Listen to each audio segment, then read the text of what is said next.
আমার নবী বলে এই তিনটা গুণ যদি স্ত্রীর ভিতরে থাকে, আমার নবী বলেন এই স্ত্রী সমাজের 8-10টা স্ত্রীর মতো নয়, তার মর্যাদা টপ লেভেল নাম্বার 1। একটু জোরে বলেন না সুবহানাল্লাহ। তারা ব্যবসায় মুসিবতে পড়ে গেছে, অথবা ইনকামে মনে করেন বুঝেন না 900 হয়ে গেছে, এখন চাপ দেওয়া শুরু করেছে। মহিলা জানে বেচারার পকেটে মন্দা, কিন্তু মহিলা বুঝতে নারাজ। এরকম পুত্রবধূ আপনাদের এলাকায় আছে? মহিলার পকেটে টাকা আছে না নাই এটা বুঝে না। তোমার বাপ মারে কাপড় দেও আর না দাও, আমার বোনেরে আর আমার আব্বা আম্মারে কাপড় না দিলে মান সম্মান আমার থাকবে না। তোমার বাপ মারে দিলে দাও, না দিলে নাই। আমি নতুন বিয়ে করছি, আমার কিন্তু বাপ মারে 14 গোষ্ঠীর কাপড় দিতে হবে। এরকম পুত্রবধূ আছে? বাবা, চায়ের দোকানে 2 বন্ধু মিলে দেখা হয়েছে, আধা ঘন্টা দেরি হয়ে গেছে। কই গেছিলা তুমি? কোথায় গেছো? এতক্ষণ থেকে কোথায় ছিল তুমি? কার বাড়িতে চলে গেছো? বেচারা কয় চায়ের দোকানে আড্ডা দিয়েছিলাম, এটাই তো ভালো ছিলাম, ঘরের দরজায় ঢুকে দিই অশান্তি। কথা করে আছে না নাই? বেচারা চলে গেছে এরিকেত নিরাইতে। এখন তো এরিকেতের সময় শেষ আমাদের এলাকায়। মরিচ খেতাইতেছে না, মরিচ ক্ষেত নিরাইতে চলে গেছে, এরি খেতে চলে গেছে। বেচারা আসছে দুপুরবেলা একটু খাইবে, ভাত খাইবা, হারে বউ ফাঁক করছে।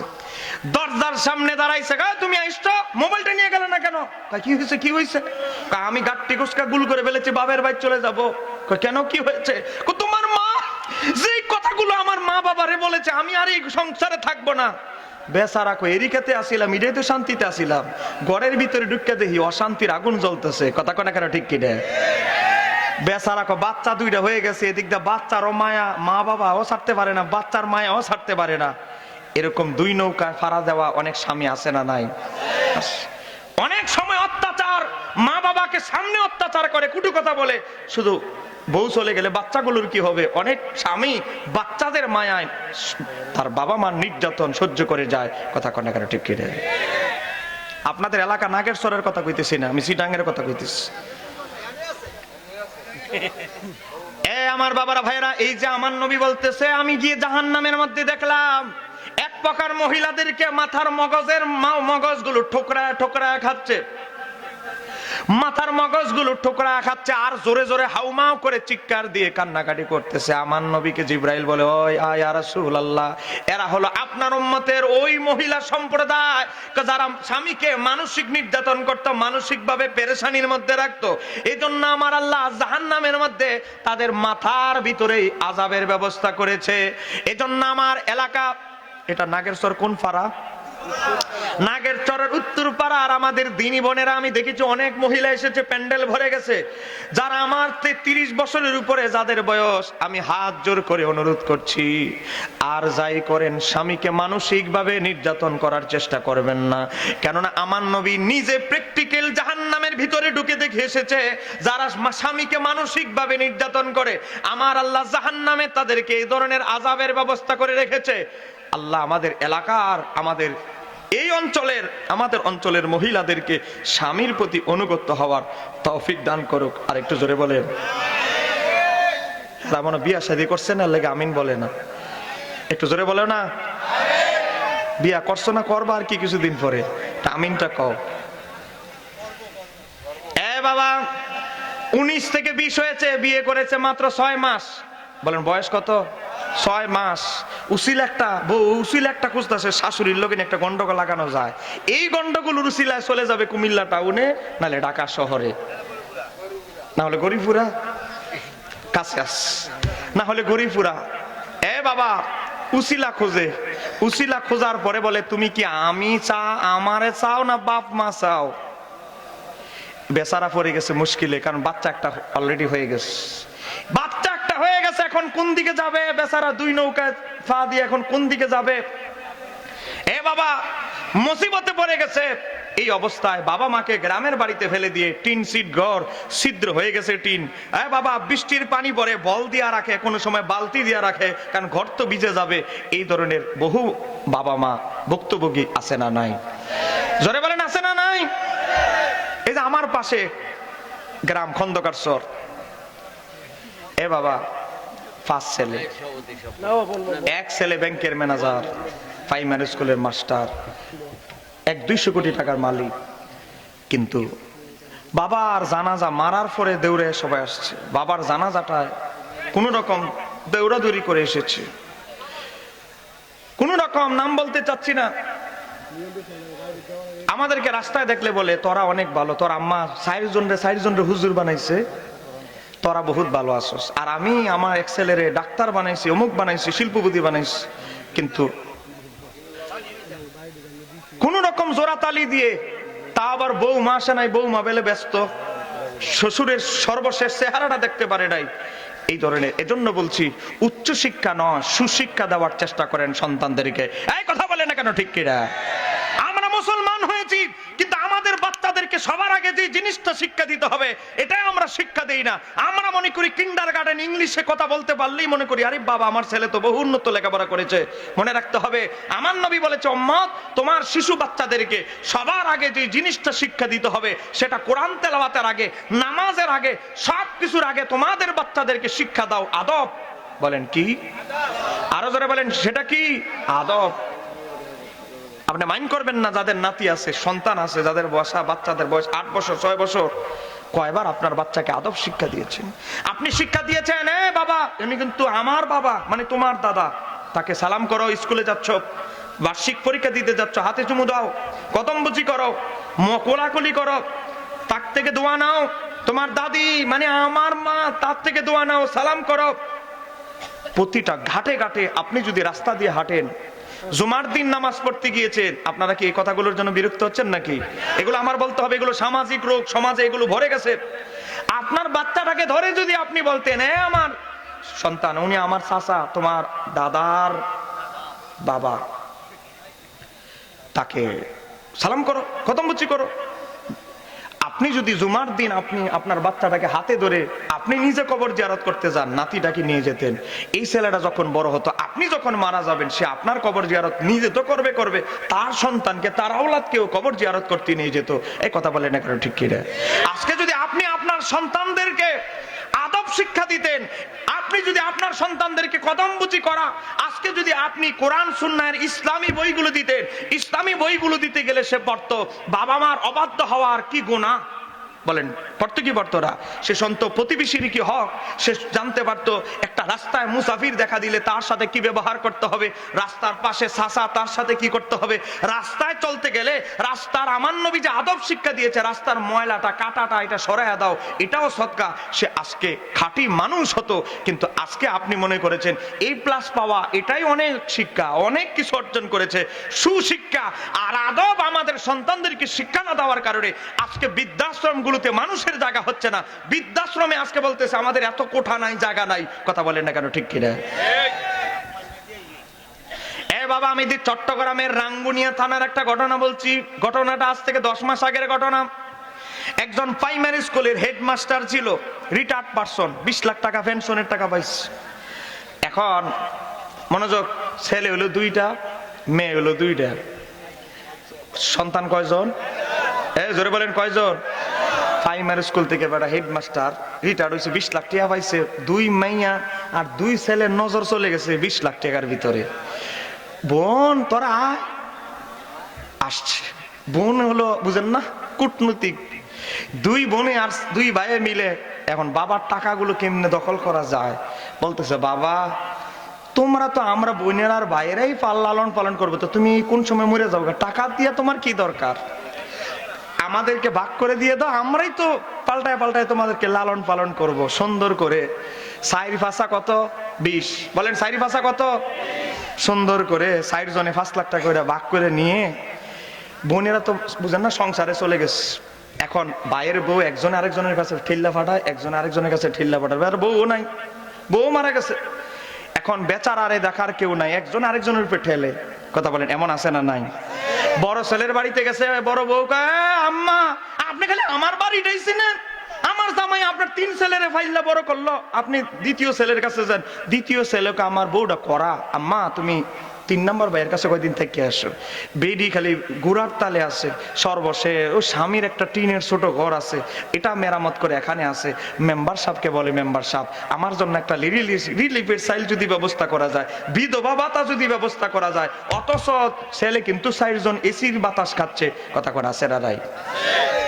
হাজার হাজার আছে, হাজার হাজার আছে। বাবা, আমি বাংলাদেশ আমাদের বাংলাদেশ প্রধান উপদেষ্টা ডক্টর ইউনূস স্যারকে বলবো, পরশুদিন মিডিয়াতে যাবে, এটা রোজ টিভি অনলাইনে 1 লক্ষ ফলোয়ার, সেখানে যাবে। অন্তত কেউ যদি একজন দেখেন, আমি বলবো বাংলাদেশের সংবিধানে একটা নতুন আইন করা উচিত। অসংখ্য পুত্রবধূদের কাছে এই যুগের শাশুড়ি, শ্বশুর শাশুড়ি নির্যাতিত মানসিকভাবে এবং শারীরিকভাবে। কথা বলে না কেন, ঠিক কিনা? অসংখ্য শাশুড়ি, শুধু মানুষ, বাইরের মানুষ জানবে বলে পুত্রবধূর টিটকারিমূলক কথা, খারাপ ভাষার কথা, মুখ বাঁকা করা কথা, এগুলো হজম করে যায়। মানুষ শুনলে কি বলবে? মানুষ জিজ্ঞাসা করলে বলে, না না না, আমার পুতের বউ কাপড়টি সহ ধুয়ে দেয়, অথচ বউ এর কাপড় পর্যন্ত শাশুড়ি দিতে হয়। এর বলেন এরকম শাশুড়ি আছে না নাই? কিন্তু মানুষ জানবে বলে মুখ খোলে না, এরকম বহু মা আমাদের সমাজে আছে। কথা বলেন আছে না নাই? এই কথাগুলো সমাজে দরকার। আমি বাংলাদেশের বর্তমান প্রধান উপদেষ্টাকে বলবো, বাংলাদেশে অচিরে একটা সংবিধান আইন করা উচিত। কোন শ্বশুর শাশুড়ির সাথে যদি পুত্রবধূ ব্যবহার খারাপ করে, শারীরিক মানসিক নির্যাতন করে, তার জন্য সংসদে একটা নতুন আইন হওয়া উচিত। আপনারা কি একমত? হাত দুইটা তুলে ধরে বলেন নারে তাকবীর, নারে রিসালাত, আহলে সুন্নাত ওয়াল জামাত, পিতামাতা যেখানে। সম্মানিত আমার দিনী ভাইরা, আমি জানি আমাদের কিছু মহিলারা রাগ করবে, কি হুজুর দাওয়াত দিছে, খালি মহিলাদের বিরুদ্ধে ওয়াজ করতেছে। এই খুঁজি, তুই বিয়াটা করছস না, লেগে কইতাছস। মনোযোগ, বিয়া করার পরে আর কোন কোন আওয়াজ আর আইতো না। গভীর মনোযোগ। সময় কিন্তু ওয়াজের একদম শেষ। এবার আপনারা যদি টাইম দেন তাহলে আমি কিছু কথা বলবো। আপনারা কি আমার আর 20টা মিনিট সুযোগ দিবেন ইনশাআল্লাহ? না, নাগের স্বর বুঝা গেল, ওয়াজ চলবে। জোরে বলেন না মারহাবা। গভীর মনোযোগ বাবা, এখন কিন্তু আপনাদের থেকে টাইম নিয়ে আওয়াজ করতেছি। এবার আসেন, এবার আমার নবী জাহান্নামে ঘুরতে লাগলেন। আরেকটু অন্য কর্নারে গেলেন, গিয়ে দেখে এক প্রকার মহিলা। এ বাবা, আংটা চিনেন? আংটা, এ বলেন আংটা চিনেন? আংটার মধ্যে বুকের ভিতরে আংটা ঢুকায়া এভাবে টাঙ্গে রেখেছে, আর চিৎকার করতেছে। আংটা যে ঢুকিয়ে রেখেছে ব্যথায়। আমার নবী বললেন, এই দুইটা ছেলে, এই কি রে, এটা কি দোকান? ভাল না লাগলে চলে যাও ভাই। কেমন কথা? জোরে জোরে কথা বলতেছে সামনে বসে বসে দুইজনে। আমার মনে হয় পার্শ্ববর্তী এলাকার হুজুর দেখে মনে কদরটা একটু কম নাকি? আমি এমনি এলাকাতে দাওয়াত লওয়া কমাই দিস। গভীর মনোযোগ। আমার নবী দেখতেছে জাহান্নামের ভিতরে মেরাজের রাতে ঢুকে এক প্রকার মহিলাদেরকে আংটা বুকের ভিতরে ঢুকায় আংটা দিয়ে টাঙ্গায় রেখেছে উপরে। আমার নবী বললেন, জিব্রাইল, ও জিব্রাইল, এই মহিলাগুলো কারা যাদেরকে বুকের ভিতরে আংটা ঢুকায় টাঙ্গিয়ে রেখেছে? আমার নবী বললেন, এরা হলো ওই সমস্ত মহিলা যারা নিজেদের স্বামীর চাইতে অন্য পুরুষকে তাদের কাছে আকর্ষণীয় মনে হতো, নিজেদের সাজসজ্জা নিজের স্বামীরে না দেখায়া অপরজনকে দেখানো পছন্দ করত। এরকম মহিলা মাসুমপুর বাজারে পাওয়া যায়? আছে না নাই? বিয়ে হইলো আরেকজনের, পাত্রী যতটুকু সাজছে, এই ম্যাডামও এর চেয়ে বেশি সোনো পাউডার, এত ক্রিম টিরিম লাগায় সেজে গুজে গেছে। জামাই বলে বিয়ে হবে আমার বন্ধুর বউয়ে, বিয়ে হবে আমার বন্ধুর আর বন্ধুর ওয়াইফের, তো তুমি এত সাজতেছো কেন? বিয়ে তো তোমার না। কথা কর না, এরকম মহিলা আছে না নাই? আমার নবী বলে, যারা স্বামী ছাড়া অন্যের জন্য, মানুষকে দেখানোর জন্য সাজসজ্জা করে, স্বামীর আমানতের খেয়ানত করে, হাসরের ময়দানে জাহান্নামের ভিতরে তাদেরকে আংটা দিয়ে এভাবে টাঙ্গিয়ে রাখা হবে। আমি এর জন্য বলবো, আমি আমাদের এলাকার মহিলাদেরকে বলবো, আমার নবীর একটা হাদিসকে হৃদয়ে অনুধাবন করে। এ বাবা, আমার নবী একবার কিছু সংখ্যক সাহাবীদেরকে নিয়ে সফরে বের হলেন। বলেন কিসে বের হলেন? সফরে, হাঁটতেছে। যার বাড়ির সামনে দিয়ে যাচ্ছে, মানে যার বাড়ির সামনে দিয়ে এখন নবী উপস্থিত, এই লোকটা ছিল ইহুদি। বলেন লোকটা কি? ইহুদি। ইহুদির বাড়িতে একটা পাগলা উট ছিল, উট। ইহুদির বাড়িতে একটা উট ছিল পাগলা টাইপের, মোটা রশি দিয়ে না বাঁধলে এটাকে বেঁধে রাখা যায় না। ইহুদির বাড়িতে গেট লাগানো, বাবা কাঠের গেট, এখনের মতো আর লোহার স্টিলের গেট, কাঠের গেট। গেটটা ভেঙে ওই পাগলা ওটটা এত মোটা রশি ছিন্ন ভিন্ন করে দিয়ে গেটটা ভেঙে একটা দৌড় দিলেন রাহমাতাল লিল আলামিনের কদম বুচি করার জন্য। এ বাবা, নবীর সাহাবীরা এভাবে বুক পেতে দিলেন। আমার নবী বলেন সর সর, ও সাহাবীরা, পশু পাখিও আমি নবীকে চিনে, জোরে বলা যাবে কি?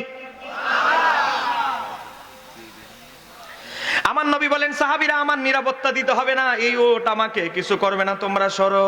এই ওটটা আমার নবীর কদমে চুমু খেতে লাগলেন।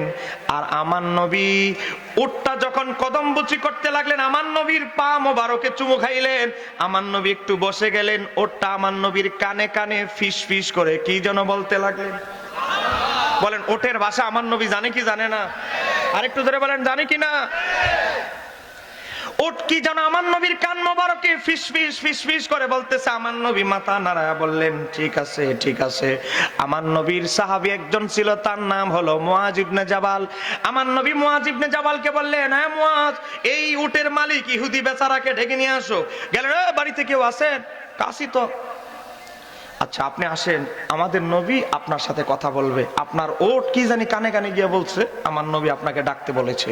একটু জোরে বলে না। ইহুদি মালিকের বউ পাশে দাঁড়ানো, কো আমার বান্ধবী উনার অনেক প্রশংসা করছে, উনি নাকি দেখতে চাঁদের চেয়ে বেশি সুন্দর, যেহেতু আমাদের বাড়ির কাছে আইয়াই পড়ছে, আমিও গিয়ে একটু উকি দিয়ে একটু দেখে আসি। একটু যদি বলেন এটা। ইহুদির ওয়াইফও গেটের কোণার মধ্যে দাঁড়ায় আমার নবীকে এক নজর দেখার জন্য দাঁড়ায় আস। আমার নবী বললেন, ইহুদি এটা কি তোমার ওট? উঠে নইলে কেমনে? এত মোটা রশি দিয়ে বাঁধলাম, এটা কিভাবে ছুটে আসলো? বল এটা বড় কথা নয়, উট কিভাবে ছুটে এসেছে তুমি আমাকে বলো, আমি তোমার উটটা কিনতে চাই, তুমি কি আমার কাছে বিক্রি করবে? ইহুদি, উটের মালিক ইহুদি বলতে লাগলো, আমি আপনার অনেক প্রশংসা শুনেছি, যদিও আমি ইহুদিয়া, আপনি মুসলমান, মুসলমান ধর্মের সর্বশ্রেষ্ঠ নবী, আখিরে নবী, কিন্তু আপনি যদি আমার একটা উত্তর দেন তাহলে আমি উটটা বিক্রি করব একটা শর্তে। এই উটটার মধ্যে কোনো গোশত নাই, শরীরের মধ্যে চামড়া লেগে আছে হাড্ডিগুলোর সাথে, উটের মধ্যে কোনো গোশত নাই, কিছু নাই, শরীরে কোনো স্বাস্থ্য নাই। কি কারণে উটটা কেনার জন্য পাগল হয়েছেন ঘটনাটা যদি খুলে বলেন, আমি ইহুদি ওটা আপনার কাছে বিক্রি করব। একটু জোরে বলেন না সুবহানাল্লাহ। এর আগে ব্যস্তাম না, শর্ত আছে। কি কারণে, কি দিকে পাগল হয়েছেন, এর ভিতরে কিছু নাই। কি দিকে পাগল হয়েছেন, কে জন্য কিনতেছেন, এটা একটু বলতে হবে। আমার নবী বলেন, ইহুদি তুমি যদি আমি কারণ বলি তুমি বিশ্বাস করতে পারো, নাও করতে পারো। ইহুদি, আল্লাহ আমাকে গোটা বিশ্বের জন্য, গোটা আলমের জন্য, সমস্ত আলমের জন্য রাহমাতাল লিল আলামিন হিসেবে প্রেরণ করেছে। তোমার ওটের জন্য আমি নবী রহমত। এই ওটটা তোমার রশি, ওটটা আমি যখন তোমার বাড়ির সামনে দিয়ে যাচ্ছি, আমার খুশবু মোবারকের সুঘ্রাণ ওটের কানের মধ্যে গিয়ে বুঝে গেল।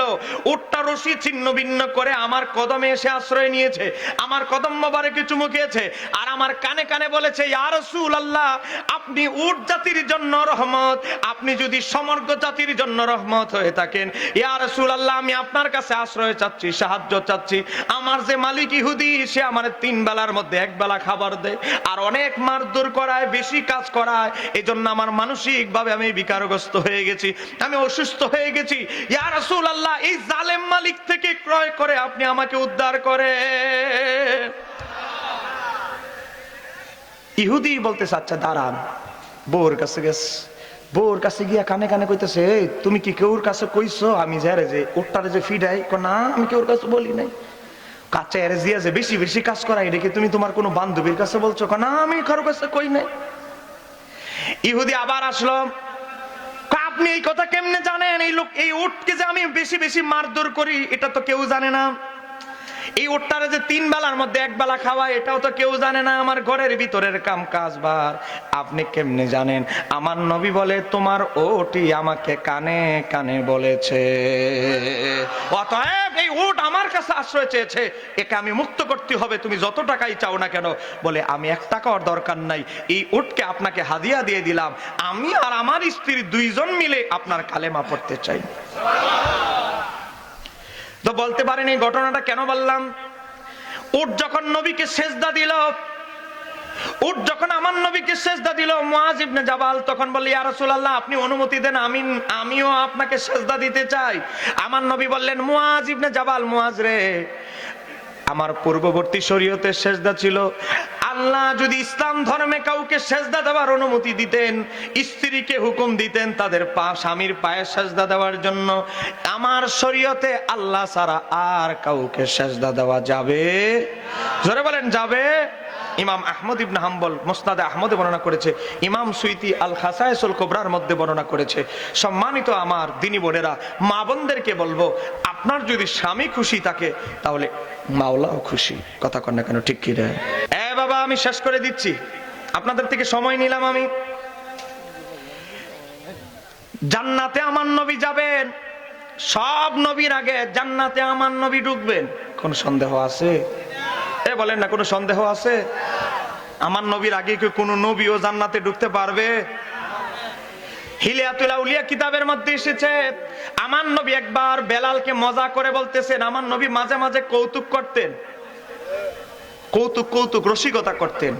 একবার আমার নবী বেলালকে বলতেছে, বেলাল তুমি কি এত খুশি নও তুমি আমি নবীর আগে জান্নাতে ঢুকে যাবে? বেলাল তো কান্না করে দিস, ইয়া রাসূলুল্লাহ এটা কিভাবে সম্ভব? আপনার আগে কোন নবী রাসূলও জান্নাতে যেতে পারবে না, আমি বেলাল কিভাবে আপনার আগে জান্নাতে ঢুকবো? আমার নবী বেলালের কান্না দেখে আমার নবী ও বেলাল, আমি নবী যেই উটের উপরে আরোহণ করে জান্নাতে যাব, তুমি আমার খাদিম হিসাবে আমার উটের রশি ধরে আমি নবীর আগে জান্নাতে ঢুকে যাব। আমার খাদিম হিসাবে উটের রশি ধরে আমার উটের সাথে ঠেলা ঠেলার চড়ে ঢুকে যাবে, তো আমার আগে ঢুকবা না? 1 হাত হোক 1.5 হাত হোক আমার আগেই তো। একটু জোরে বলেন না সুবহানাল্লাহ। আমার নবী যখন জান্নাতে ঢুকবেন, মনোযোগ দিয়ে শুনেন, ইমাম তাবরানী আল মুআজামুল কবিরে বর্ণনা করেছে, আমার নবী যখন জান্নাতে ঢুকবেন, জান্নাতে ঢোকার পরে সর্বপ্রথম জান্নাতে দেখা হবে কৃষ্ণাঙ্গ কালো। কৃষ্ণাঙ্গ দেখছেন না? নাইজেরিয়ার মানুষদেরকে দেখবেন, ইউটিউবে সার্চ দিবেন, কি কালা নিগ্রোর মতো। আমার নবী বলে হাফসি কৃষ্ণাঙ্গ কালো কোয়ালিটির কালারের এক মহিলার সাথে জান্নাতে গিয়ে আমার নবীর সর্বপ্রথম দিদার হবে। একটু জোরে বলেন না সুবহানাল্লাহ। আমার নবী যখন জান্নাত থেকে বের হবে তখন সর্বপ্রথম ওই কালো মহিলার সাথে দেখা হবে। সাহাবাই কারাম থেকে শুরু করে হযরতে খাতুনে জান্নাত মা ফাতেমা পর্যন্ত প্রশ্ন করলো, ইয়া রাসূলুল্লাহ এই মেয়েকে এখনো জিন্দা আছে না মারা গেছে? এখনো জীবিত আছে, সে দুনিয়াতেই আছে।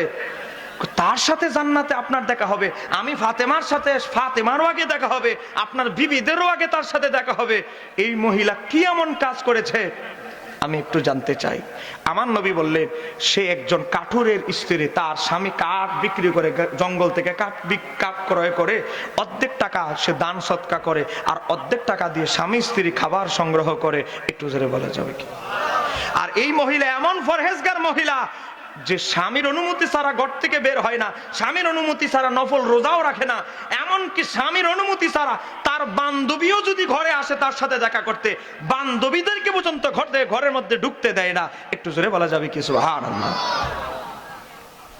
হযরতে খাতুনে জান্নাত একবার পরীক্ষা করার জন্য ওই মহিলার বাড়িতে গিয়েছে। ওনার পরিচয় দেয় নাই যে আল্লাহর হাবিবের মেয়ে।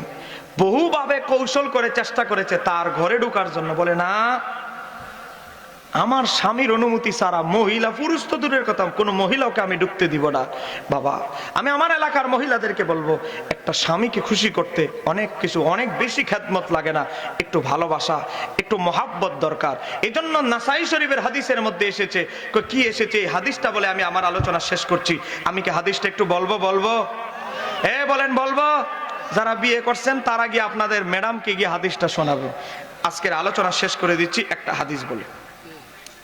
নাসাই শরীফের হাদিস, হাদিসটা বর্ণনা করেছেন হযরতে আবু হুরায়রা রাদিয়াল্লাহু তাআলা। আবু হুরায়রা রাদিয়াল্লাহু তাআলা বর্ণনা করছেন, আল্লাহর নবীর এক সাহাবী দাঁড়ায় গেলেন। আপনারা আছেন না? হঠাৎ করে একজন দাঁড়ায় গেলেন, এমন দাঁড়ায় গেলেন, দাঁড়ায় গিয়ে আমার নবীকে প্রশ্ন করলেন, আইয়ু নিসাই খায়রুন, ইয়া রাসূলুল্লাহ, স্ত্রীদের মধ্যে কোন স্ত্রীর মর্যাদা, কোন স্ত্রী সর্বোত্তম মহিলা? বউ তো এলাকায় বহু পুত্রবধূ আছে, তা আমার নবীকে জিজ্ঞাসা করতেছে, ইয়া রাসূলুল্লাহ, কোন স্ত্রী সর্বোত্তম স্ত্রী? আমার নবী বললেন, যে স্ত্রীর মধ্যে কম পক্ষে 3টা গুণ থাকবে। একটু জোরে বলেন না, কয়টা গুণ? এই বাবা, আলোচনা শেষ, বলেন কয়টা গুণ? যে স্ত্রীর মধ্যে 3টা গুণ থাকবে, আমার নবী বলে, আমি নবী সার্টিফিকেট দিলাম, ওই মহিলা সমাজের 8-10টা মহিলা স্ত্রীদের চাইতে সর্বোত্তম স্ত্রী। আমার নবী 1 নম্বরে বলছে, 1 নম্বর হলো, কলা আমার নবী বলছে, আল্লাতি তাসুররুহু ইদা নাদারা, স্বামী ডিউটি থেকে এসেছে, গার্মেন্টস থেকে এসেছে, এরিক্ষেত থেকে এসেছে, মরিচক্ষেত থেকে এসেছে, সৌদি আরব থেকে এসেছে, আসার পরে ঘরের দরজায় দাঁড়িয়েছে, যে স্ত্রী আসসালামু আলাইকুম বলে একটা হাসি মাখা মুখ দেখায়া, ও স্বামী আসসালামু আলাইকুম, আপনি কেমন আছেন, এই ব্যাগগুলো দেন, আপনি অনেক কষ্ট করে এসেছেন। স্ত্রীর ভালোবাসা মাখা হাসি মাখা মুখখানা দেখে যেই স্বামীর হৃদয় আনন্দিত হয়, উৎফুল্লিত হয়, আমার নবী বলে, সমাজের সব স্ত্রীদের চাইতে ওই স্ত্রীর মর্যাদা, আমি নবী সার্টিফিকেট দিলাম, তার মর্যাদা সবার উপরে। একটু জোরে বলেন না। আর এখনকার অনেক মহিলাদের দেখা যাবে বাজারে গেছে, বুঝেন না, 8টা বাজে, মনে করেন 10টা বাজে গেছে, আর আইসেন কিত্তের মাগরিবের সময় পড়তেন, একসাথে রাতের ভাগ করে ফেলতাম, আধা ঘন্টা 19-20 হয়েছে, এরকম মহিলাও আছে না নাই? মাশাআল্লাহ, বাজারের মাছটা যদি একটু নরম হয়ে যায়, বুঝেন না, মাসিমপুর বাজারে গেছে একটু দেরিতে, মনে করেন মাছটা তরতাজা কিনতে পারে নাই, তাহলে তো মোটামুটি সন্ধ্যা পর্যন্ত এই ওয়াজই চলে, দুপুরের খাবারের টেবিলেও চলে, রাতের খাবারের টেবিলও চলে। আপনাদের নাগের শোন না, আমাদের জয়পুরের কথা বলতেছি, কথা বলেন আছে না নাই? আমার নবী বলে, ওই মহিলা হচ্ছে সর্বোত্তম স্ত্রী। কোন মহিলা? আমার নবী বলতেছে, আল্লাতি তাসুররুহু ইদা নাদারা, যে স্বামী ডিউটি থেকে এসেছে, দোকান থেকে হোক, তার গার্মেন্টস থেকে হোক, বিল থেকে হোক, বিদেশ থেকে হোক, আসার পরে স্ত্রীর হাসি মাখা মুখ দিয়ে, একটা হাসি দিয়ে, সালাম দিয়ে, মহাব্বতে যেই স্বামীকে বরণ করে নেয় যে স্ত্রী, আমার নবী বলে, সমাজের 8-10টা স্ত্রীর মতো সে নয়, সে হচ্ছে সর্বোত্তম স্ত্রী। একটু জোরে বলে এটা। এই হাদিসগুলো আমাদের স্ত্রীদেরকে, বউদেরকে জানাইতে হবে। নাম্বার 2, আমার নবী বলে, একজন উত্তম স্ত্রী হওয়ার জন্য নাম্বার 2 কোয়ালিটি হলো কি? ইদা আমারা, স্বামী যখন আদেশ করবে, স্বামী যখন আদেশ করবে, ওয়া তুতিরহু ইদা আমারা, স্বামী আদেশ করতে দেরি, মাথা পেতে স্বামীর হুকুমটা, অর্ডারটা, স্বামীর কাজটা বাস্তবায়ন করতে এক বাক্যে যারা দ্বিধাবোধ করে না। বহু মানুষ আছে দেখবেন, স্ত্রীকে হুকুম দিয়েছে, আমি সহজাইতেছি, তুমি কিন্তু এই কাজগুলো করে রেখো, আয়া দেখে কিছুই হয় নাই, তুমি কি আমার চাকর মনে করো? 7 লাখ টাকা যৌতুক নিয়ে আমি এই বাড়িতে আইছি, আমি কি তুমি আমার চাকর মনে করো? এরকম পুত্রবধূ আছে না নাই? যৌতুকের ডিমান্ড যত বেশি, গলার আওয়াজটা তত বড় বেশি। কথা করা ঠিক কিনা? আরো যারা বলেন ঠিক কিনা? জানি এলাকার মহিলারা কইব, এই বক্তা যেন আর আশেপাশে না আসে, কিন্তু আমার এই কথাগুলো আমাদের মহিলাদের শিক্ষার জন্য বলা। এই কথা বলেন ঠিক কিনা? আমার নবী বলে, একজন স্ত্রী উত্তম স্ত্রী হওয়ার জন্য 2 নাম্বার কোয়ালিটি হলো, স্বামী একটা আদেশ করেছে, জীবন দিয়ে হলেও সে স্বামীর আদেশটাকে রক্ষা যে স্ত্রী করার জন্য প্রাণপণ দিয়ে চেষ্টা করে। আমার নবী বলে, আমি নবী সার্টিফিকেট দিলাম, সে 8-10টা রমণীর মতো নয়, সে হলো সমাজের উত্তম স্ত্রীদের অন্তর্ভুক্ত। নাম্বার 3, তারপরে আমার নবী বলতেছে, কি? স্বামী যেটা পছন্দ করে সেও সেটা পছন্দ করে, স্বামী যেটা অপছন্দ করে সেও বলে, অমুকের বাড়িতে কিন্তু যেতে পারবে না, অমুকের মহিলার কিন্তু চরিত্র ভালো না, স্বামী বলেছে আমার 1 কদম বাইরে যাবে না। কথা কন না ঠিক কিনা? হ্যাঁ, অমুকের ভূতের বউ কিন্তু সমস্যা আছে, চরিত্রে সমস্যা আছে, সাবধান, তার সাথে মিশতেও পারবে না, তার বাড়িতে যাতায়াত করা যাবে না। তা আমার নবী বলে, স্বামী যেটা পছন্দ করে, যে স্ত্রী সেটা মাথা পেতে নেয়, সেও পছন্দ করে না, আমার জামাই যেহেতু এটা পছন্দ করে না, আমিও করবো না, আমার স্বামী যেহেতু এটা পছন্দ করে না, আমি এটাই করার চেষ্টা করব। আমার নবী বলে, এই 3টা গুণ যদি স্ত্রীর ভিতরে থাকে, আমার নবী বলেন, এই স্ত্রী সমাজের 8-10টা স্ত্রীর মতো নয়, তার মর্যাদা টপ লেভেল নাম্বার 1। একটু জোরে বলেন না সুবহানাল্লাহ।